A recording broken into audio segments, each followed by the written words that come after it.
আজকের এই দিনটা আমার লেগেছে এত পরিমাণ খারাপ হইব না, আমি কিন্তু একটুও ভাবতে পারি নাই গো। সত্যি আমার যে মনটা আজকে কত পরিমাণে খারাপ সেটা একমাত্র আমিই জানি। তো তোমরা লোক অবশ্যই শেয়ার করুন, তোমরা ব্লগটাতে কন্টিনিউ থাকো। রাধে রাধে সবাইকে আরও একবার ওয়েলকাম আমার আরও একটি মিনি ব্লগে। কেমন আছো তোমরা? আশা করি তোমরা সবাই ভীষণ ভালো আছো। আমি তো দেখো শরীরের দিক দিয়ে ভালো ঠিকই আছি, কিন্তু মনের দিক দিয়ে একটুও ভালো নেই গো। সেটাও আবার এক দিক থেকে না, দুই দিক থেকে। প্রথমত লাড্ডু গোপাল বেশ আমাদের ঘরে আজকে অনেক দিন ধরে আছে, কিন্তু এখন লাড্ডু গোপাল নিজের বাড়িতে চলে যাবে, সেটা তো অনেক বড় দুঃখ।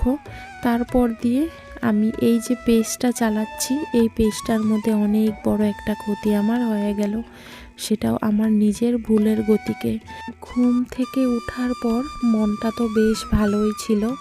এই তো সকালবেলা বাসি কাজকর্ম সারলাম, স্নান করলাম, পুজো দিয়ে দিলাম। তারপর দেখো শর্টকাট রান্না বাড়া করলাম, ডুগ্গুসোনা খাওয়া দাওয়া করলো, তারপর কিন্তু স্কুলেও চলে গেল।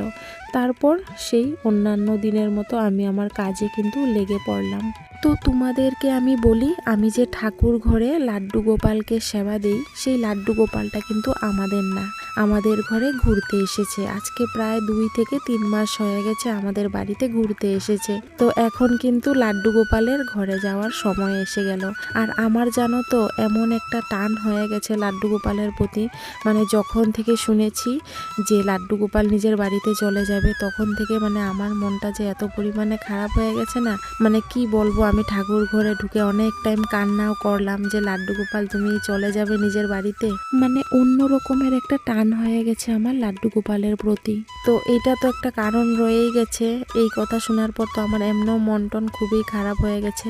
এই পেজটাতে আমি নিজের হাতে নিজে অনেক বড় একটা ক্ষতি করে ফেললাম। সেই ক্ষতিটা হলো, ওই যে কিছুদিন আগে আমি বলেছিলাম যে একটা ব্লগ আমার অনেক পরিমাণ ভাইরাল হয়েছে, তো সেই ব্লগটাকেই আর কি আজকে আমি পিন পোস্টে রাখতে গিয়ে ভুলবশত ডিলেটে টিপা মেরে দিয়েছি, আর সেই ভিডিওটা ডিলেট হয়ে গেছে জানো। আর এই ভিডিওটাতেই আমার আর্নিংটা অনেক বেশি ছিল। তো তোমরা বুঝতেই পারলে যে আমি নিজের হাতে নিজের এই পেজটাতে কত বড় একটা ক্ষতি করে ফেললাম আর কি। একটা ব্লগ বানাতে গেলে কিন্তু অনেক কষ্ট করতে হয়, আর তার মধ্যে দিয়ে সবচেয়ে ভাইরাল ব্লগটাই আমি নিজের হাতে নিজে ডিলিট করে দিলাম। তো মানে আমার মনটা অনেক পরিমাণে খারাপ হয়ে গেছে।